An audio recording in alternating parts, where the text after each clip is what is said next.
नमस्कार दोस्तों, स्वागत है आप सभी का एक बार फिर से आपके अपने YouTube चैनल टेक्निकल जॉब ज्ञान में।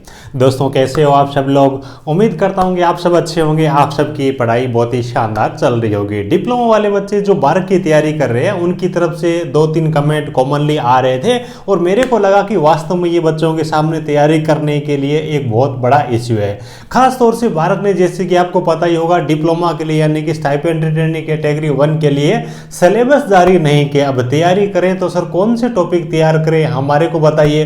काफ़ी सारे बच्चे जो नोट्स वगैरह मंगवाते हैं उनके पास में कॉन्टैक्ट नंबर वगैरह व्हाट्सअप करते हैं, सर हमारे को बताइए कि टॉपिक कौन कौन से तैयार करें। तो ये बहुत बड़ी समस्या है। तैयारी करने के लिए आपके पास में कंटेंट भी होना चाहिए, जिसके लिए आज के इस वीडियो में आपको बताऊंगा भी बेस्ट बुक के बारे में। सिविल और इलेक्ट्रिकल दोनों ब्रांच के बारे में अपन बेस्ट बुक के बारे में बात करेंगे। हिंदी लैंग्वेज में बात करेंगे और इंग्लिश लैंग्वेज वाले बच्चों को कौन सी बुक पढ़नी चाहिए उसके बारे में बात करेंगे। उसके बाद अपन सिलेबस के टॉपिक्स के बारे में बात करेंगे, यानी कि जो डिप्लोमा वाले बच्चे हैं उनके लिए केवल और केवल टेक्निकल के 40% पूछे जाएंगे। यानी कि टेक्निकल के जो 40% है, जो पेपर आपका बहुत ज्यादा इंपॉर्टेंट है, उसको आप क्वालिफाई नहीं कर पाते हो, अच्छा नंबर नहीं लेके आ पाते हो, तो इंटरव्यू में जाने के लिए आपको जगह ही नहीं मिलेगी। तो यहाँ पे जो भारत ने क्या किया कि सिलेबस अभी तक जारी नहीं किया है और शायद जारी करेगा भी नहीं। तो मैंने काफी सारा एनालिसिस किया और उसके बाद में ये वीडियो लेके आया हूं।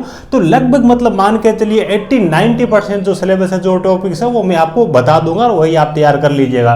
उसके बाद में टारगेट मार्क्स के बारे में बात करेंगे भी कितने नंबर सर हमारे को इस एग्जाम में लेके आने चाहिए, तो उसके बारे में पण बात करने वाले हैं। जो भी बच्चा चैनल पे पहली बार विजिट कर रहा है, चैनल को सब्सक्राइब जरूर कर लीजिएगा, ताकि आपको सभी प्रकार के तकनीकी भर्तियों की वीडियोज है उनके नोटिफिकेशन वगैरह मिलते रहे। वीडियो को डिस्क्रिप्शन में आपको हमारे टेलीग्राम चैनल की लिंक मिल जाएगी, उसको भी आप जरूर ज्वाइन कर लीजिए। आप सबके बहुत सारे भाई लगभग 5000 के आसपास में बच्चे उसके अंदर ऐड हो चुके हैं। तो चलिए दोस्तों आज की इस वीडियो को स्टार्ट करते हैं। भाई सबसे पहले अपन बात कर लेते हैं बेस्ट बुक के बारे में। सर कंटेंट हम कहां से पढ़ें। देखिए किसी भी एग्जाम की तैयारी करते हैं ना, कोचिंग उतनी ज्यादा मायने नहीं रखती, ऑब्जेक्टिव प्रश्न उतने ज्यादा मायने नहीं रखते, टेस्ट सीरीज उतने ज्यादा मायने नहीं रखती, जितने की आप कंटेंट जहां से पढ़ रहे हो, यानी कि नोट्स वगैरह है या फिर बुक वगैरह है, वो चीज होती है वो सबसे ज्यादा मायने रखती है। क्योंकि बहुत ज्यादा चीजें वो बुक ही कवर कर पाती है, कंटेंट होता है वो ही कवर कर पाता है। हालांकि बहुत सारी चीजों की जरूरत पड़ती है, कई बार वीडियो क्लासेज की भी जरूरत पड़ जाती है, नोट्स वगैरह की भी जरूरत पड़ जाती है, या फिर ऑब्जेक्टिव प्रश्नों की भी अच्छी तैयारी के लिए जरूरत पड़ती है। लेकिन ये जो चीजें, ये बेस है, अच्छा कंटेंट पढ़ना बहुत जरूरी है। तो उसके बारे में सबसे पहले बात कर लेते हैं। सबसे पहले इंग्लिश मीडियम वाले बच्चे, सिविल और इलेक्ट्रिकल, उन दोनों के लिए बेस्ट बुक के बारे में बात कर लेते हैं। देखिए दोस्तों, जो मैं आपको बुक्स बता रहा हूं उसके अंदर ऐसा नहीं कि कंप्लीट आपको वही चीजें पूरी की पूरी तैयार कर लेनी है। आगे मैं आपको टॉपिक्स भी बताऊंगा, तो जो बुक बता रहा हूं उसमें से वो टॉपिक्स ही आपको तैयार करने हैं, बाकी टॉपिक आपको छोड़ देना। दी बेस्ट बुक है मेरे हिसाब से। मैंने भी जब तैयारी करता था बुक का यूज करता था। देखिए मेरे पास में ये पूछे ऑब्जेक्टिव इलेक्ट्रिकल टेक्नोलॉजी, ये बुक है। वीके मेहता और रोहित मेहता इसके राइटर है, ठीक है। एस चंद पब्लिकेशन की ये बुक है। इसके अंदर आपको लगभग नंबर ऑफ पेजेस की बात करें तो आपको लगभग 1150 के आसपास में पेज मिलेंगे, ठीक है। तो इलेक्ट्रिकल वाले बच्चे जो इंग्लिश मीडियम से, वो इस बुक से तैयारी कर सकते हैं। हिंदी मीडियम वाले बच्चे इस बुक से माथामारी नहीं करें, क्योंकि एग्जाम आ जाएगा, चीजें आपको समझ में ही नहीं आएगी। वीडियो को डिस्क्रिप्शन में लिंक भी दे दूंगा, ऑनलाइन आप चेकआउट कर सकते हो और वहां से मंगवा भी सकते हो। तो इस बुक से आप तैयारी कर सकते हो, ठीक है। टॉपिक इसमें से कौन कौन से पढ़ने हैं वो भी मैं आपको आगे बता दूंगा। उसके बाद में जो सिविल वाले बच्चे हैं उनके लिए भी एस चंद पब्लिकेशन की सेम ही बुक आती है, उसमें सिविल इंजीनियरिंग लिखा हुआ मिलेगा और उनके जो राइटर है आर.एस. कुर्मी और जे के गुप्ता, ये रहेंगे, ठीक है। तो वो बच्चे हैं, वो सिविल वाले बच्चे इसी पब्लिकेशन की बुक है, उसका यूज कर सकते हैं। उसकी भी लिंक मैं आपको इस वीडियो को डिस्क्रिप्शन में दे रहा हूं। अब देखिए ये जो दोनों ही बुक्स है, इनके टॉपिक कौन कौन से पढ़ने हैं उनके बारे में बात करेंगे। हाँ, उससे पहले जो हिंदी मीडियम वाले बच्चे हैं उनके लिए बात कर लेते हैं। 12 के सिलेबस के अकॉर्डिंग हिंदी मीडियम वाले बच्चों को बुक कहीं पे नहीं मिलेगी। हाँ, अल्टरनेट ऑप्शन आपको कोई मिल सकता है, यूपीपीसीएल की हिंदी में कोई बुक मिल जाए, एसएससी की कोई हिंदी में बुक मिल जाए, लेकिन इसके लिए आपको स्पेशल कोई बुक नहीं मिलेगी। तो जिन बच्चों की इच्छा है हमारे हैंड रिटन कंटेंट के जरिए, नोट्स के जरिए तैयारी करने की, तो उनके लिए हमने बहुत ही शानदार हैंड रिटन नोट्स प्रोवाइड किए हैं और बहुत सारे बच्चे ऑलरेडी तैयारी कर रहे हैं हमारे नोट्स के जरिए। तो ये नोट्स है, देखिए जूनियर इंजीनियर इलेक्ट्रिकल के लिए नोट्स है, उसके बाद में जूनियर इंजीनियर सिविल के नोट्स है। यानी कि 12 की जो भर्ती है आपकी डिप्लोमा लेवल वाली, वो जेई लेवल की भर्ती है, उसी का सिलेबस आपको तैयार करना है। कोई भरोसे मत रहना कोई उठा के ले आईटी वाली बुक और एग्जाम में बैठ जाए, आप मतलब क्या पागल से हो जाओगे भी, ये यहाँ पे क्या पूछा है, मैंने तो चीजें ये तैयार नहीं की। तो आपको यहाँ पे जेई लेवल का सिलेबस तैयार करना है। तो जो बच्चे सिविल से और जो बच्चे इलेक्ट्रिकल से, हमारे नोट्स ऑर्डर करके भी इनसे भी पढ़ाई कर सकती है। ऑर्डर जिनको करना हो जल्दी कर दीजिए, क्योंकि डाक में 2-3 दिन का 3-4 दिन तक का टाइम लग जाता है और बच्चे बाद में जल्दबाजी करते हैं, सर हमने तो ऑर्डर किए थे इतने दिन हो गए हमारे पास में तो अभी पहुंचे नहीं, हमारे तो एग्जाम नजदीक आ गए। तो टाइम से आप ऑर्डर कर दीजिएगा। ऑर्डर करने के लिए स्क्रीन पे मैं आपको एक व्हाट्सअप नंबर दे रहा हूं, वहां पे जाकर के आप ऑर्डर कर सकते हो, ठीक है। एड्रेस वगैरह दे करके हम स्पीड पोस्ट के जरिए आपको ये कंटेनर प्रोवाइड कर देंगे। कंप्लीट हिंदी लैंग्वेज में आपको सिविल और इलेक्ट्रिकल 2 ब्रांच है उनके लिए नोट्स रहने वाले, ठीक है। अब जो मैंने चीजें आपको बताई है ना, सबसे पहले जो मेरे नोट्स है उनमें से आपको कौन सी चीजें छोड़नी है वो मैं आपको बता देता हूं। भी देखिए, जो सिविल वाले बच्चे हैं ना, वो तो हमारे नोट्स के जरिए जो हिंदी मीडियम वाले ऑर्डर करते हैं उनसे पढ़ते हैं ना, उनको तो हमारे पूरे के पूरे नोट्स है वो तैयार कर लेने। 100% चीजें वो आपको छोड़ना उसमें से कुछ भी नहीं है। उसके बाद में जो बच्चे इलेक्ट्रिकल ब्रांच वाले हैं उनको क्या करना है, जितना भी नोट्स के अंदर कंटेंट दे रखा है ना, उसमें बेसिक इलेक्ट्रॉनिक्स तो आपको तैयार कर लेना इलेक्ट्रॉनिक्स में से, ठीक है। उसके बाद में डिजिटल इलेक्ट्रॉनिक्स और पावर इलेक्ट्रॉनिक्स, ये 2 टॉपिक छोड़ देने। ये 2 टॉपिक आपको इस सिलेबस के अंदर नहीं मिलेगा। मैंने पीछे के पेपर्स वगैरह बहुत सारी चीजें एनालिसिस कर दिया और पाया कि इलेक्ट्रिकल में पावर इलेक्ट्रॉनिक्स और डिजिटल इलेक्ट्रॉनिक्स के पर्सन वो नहीं पूछते, बेसिक इलेक्ट्रॉनिक्स से पूछते हैं। तो जो बच्चे हमारे नोट्स के जरिए पढ़ाई करते हैं इलेक्ट्रिकल में, डिजिटल इलेक्ट्रॉनिक्स और पावर इलेक्ट्रॉनिक्स 2 चीजें आपको छोड़ देनी है। सिविल वाले कंप्लीट कंटेंट है वो तैयार कर लीजिएगा, क्योंकि हमने ये जो नोट्स तैयार किए ना, मतलब क्या कि कुछ भी छूटे नहीं। अगर बच्चों को कोई स्पेशल एग्जाम के लिए तैयारी करनी है तो उसमें से कोई टॉपिक छोड़ना है तो वो इसमें से छोड़ सके, लेकिन ऐसा नहीं है कि इसके अंदर वो टॉपिक दिया हुआ नहीं हो, ठीक है।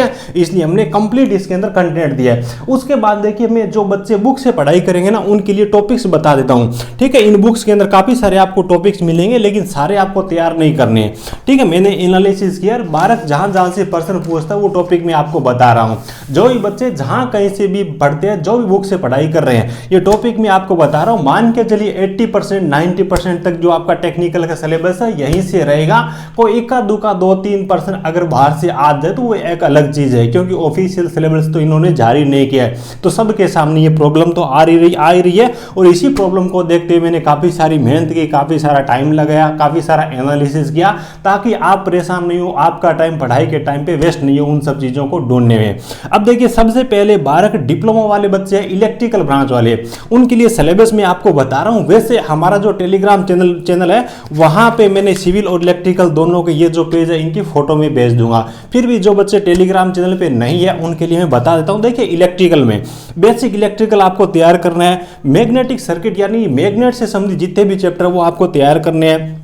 फंडामेंटल ऑफ एसी ये आपको तैयार करना है। इलेक्ट्रिकल मेजरमेंट है ना, अभी मेजरमेंट है, मेजरिंग इंस्ट्रूमेंट है, ये सब आपको तैयार करना है। इलेक्ट्रिकल मशीन आपको तैयार करनी है, जिसमें सिंक्रोनस मशीन्स भी आपको पूछी जाती है। उसके बाद में पावर सिस्टम में जनरेशन, ट्रांसमिशन एंड डिस्ट्रीब्यूशन, इसके प्रश्न पूछे जाते हैं। यूटिलाइजेशन ऑफ इलेक्ट्रिकल एनर्जी, इसके प्रश्न पूछे जाते हैं। एस्टिमेशन एंड कॉस्टिंग के थोड़े बहुत प्रश्न पूछे जाते हैं, ज़्यादा नहीं आते। और इलेक्ट्रॉनिक्स में केवल बेसिक इलेक्ट्रॉनिक्स से प्रश्न पूछे जाते हैं। उसके बाद में जो सिविल वाले बच्चे हैं उनके लिए टॉपिक्स में आपको बता देता हूं। बिल्डिंग मटेरियल है, 2 नंबर है। एस्टिमेटिंग, कॉस्टिंग एंड वैल्यूएशन है। उसके बाद में सर्वेइंग है। उसके बाद में सॉइल मैकेनिज्म है। उसके बाद में इरिगेशन इंजीनियरिंग है। उसके बाद में ट्रांसपोर्टेशन इंजीनियरिंग है और इन्वायरमेंटल इंजीनियरिंग है। आरसीसी एंड स्टील डिजाइन है और कंक्रीट टेक्नोलॉजी और हाइड्रोलिक्स है, ठीक है। कंक्रीट टेक्नोलॉजी के बहुत कम प्रश्न है। तो इस प्रकार से मैंने ये जो 8-9 टॉपिक बताए सिविल वाले बच्चों के लिए, यही टॉपिक तैयार कर लीजिए। अगर आप लिखना नहीं चाहते हो तो मैं टेलीग्राम चैनल पे दोनों की फोटो भेज दूंगा, ठीक है। तो ये ठीक है, ये सब चीजें आप तैयार कर लीजिएगा। मान के चलिए मैंने काफी ज्यादा मेहनत की आप सब बच्चों के लिए, ताकि अलग अलग बच्चों को अपना टाइम है वो वेस्ट नहीं करना पड़े। भी मेरा जो टाइम लगेगा मैं एक साथ सब बच्चों को बता दूंगा, तो उनका टाइम बचेगा, परेशानी बचेगी, माइंड से बाहर हटेगा। अच्छे तरीके से वो तैयार कर लीजिएगा। तो विश्वास करके चलिए, जो चीजें मैंने आपको बताई है इसका सिलेबस 80% 90% तक आपको इन्हीं टॉपिक्स में से देखने को मिल जाएगा। हालांकि ऑफिशियली तो बार्क ने सिलेबस जारी नहीं किया, तो 100% आपको कोई नहीं बता सकता, ठीक है। ये चीजें समझ में आपको आ गई होगी। अब देखिए, हाँ, अब एक चीज़ और बता दूं कि जो डिप्लोमा इलेक्ट्रिकल वाले बच्चे हैं ना, डिप्लोमा जो बच्चे इलेक्ट्रिकल से, काफ़ी सारे बच्चे डिमांड कर रहे थे सर आपने आईटी वाले बच्चों के लिए तो टेस्ट सीरीज प्रोवाइड कर दी, डिप्लोमा के लिए नहीं। ये तो डिप्लोमा इलेक्ट्रिकल के लिए टेस्ट सीरीज है, हमारे एप्लीकेशन पे आ चुकी है, डिस्क्रिप्शन में आपको लिंक मिल जाएगी। 6-7 टेस्ट है, मैंने फुल लेंथ टेस्ट प्रोवाइड किया, टोटल आपको इसके अंदर शायद 20 टेस्ट मिलेंगे, हाँ 20 टेस्ट मिलेंगे, जो कि हर सप्ताह 2-3 टेस्ट उसके अंदर अपलोड हो रहे हैं। ठीक है, सारी चीज़ें मैंने सोल्यूशन के साथ में दे रखी, और ऐसा नहीं कि भी बहुत सारी पर्सन 1-2 टॉपिक से डाल दिए और टेस्ट को कंप्लीट कर दिया, यानी कि जो भी मैंने आपको यहाँ पे सिलेबस में टॉपिक बताए है ना, हर टॉपिक से 1-1, 2-2 पर्सन मिला करके इस हिसाब से टेस्ट को तैयार किया है। भी टेस्ट का आपका जो स्कोर आएगा तो आपको पता चलेगा आपने अपनी जो डिप्लोमा स्ट्रीम है उसमें से आपको कितनी चीजें आ रही है, कितने आप तैयार हो। भी ऐसा नहीं कि ट्रांसफॉर्मर के 10 डाल दिए, जनरेटर के 10 डाल दिए, पावर सिस्टम के 10 डाल दिए, बेसिक इलेक्ट्रिकल के 10 डाल करके ये 40 कर दिए। हर एक टॉपिक से आपको 1-1, 2-2 पर्सन आपको मिलेंगे, तब देखने को मिलेंगे, तभी आप अच्छी तरीके से खुद का मूल्यांकन कर पाओगे। ठीक है, और उसके बाद देखिए टारगेट मार्क्स के बारे में बात करें। भी टारगेट मार्क्स वैसे तो देखिए अपन यहाँ पे कोई कट ऑफ वगैरह के बारे में बात नहीं कर रहे हैं, पेपर का लेवल कैसा होगा बहुत ज़्यादा वो चीज़ मायने रखती है। भी कई बार क्या होता है कि पेपर का लेवल बहुत ज़्यादा हार्ड आ जाता है तो 100 में से 50 नंबर बनाने भी बहुत ज़्यादा मुश्किल हो जाते हैं। पेपर का लेवल सिंपल आ जाता है तो 100 में से बहुत सारे बच्चे 90 भी बना लेते हैं। फिर भी आपको तैयारी करनी है तो एक मैं आपको आइडिया दे रहा हूँ, उस स्कोर तक आप जाते हो, उस स्कोर के अकॉर्डिंग तैयारी करते हो तो मान के चले भी लगभग आपका सिलेक्शन होने का चांसेस रहेगा। भी देखिए आपको मात्र 40% पूछे जाएंगे टेक्निकल के, न तो आपको रीजनिंग पढ़नी है, न तो आपको इंग्लिश पढ़नी है, न आपको करंट जीके पढ़ने हैं, न आपको स्टैटिक जीके पढ़ना है, न आपको मैथ लगानी है।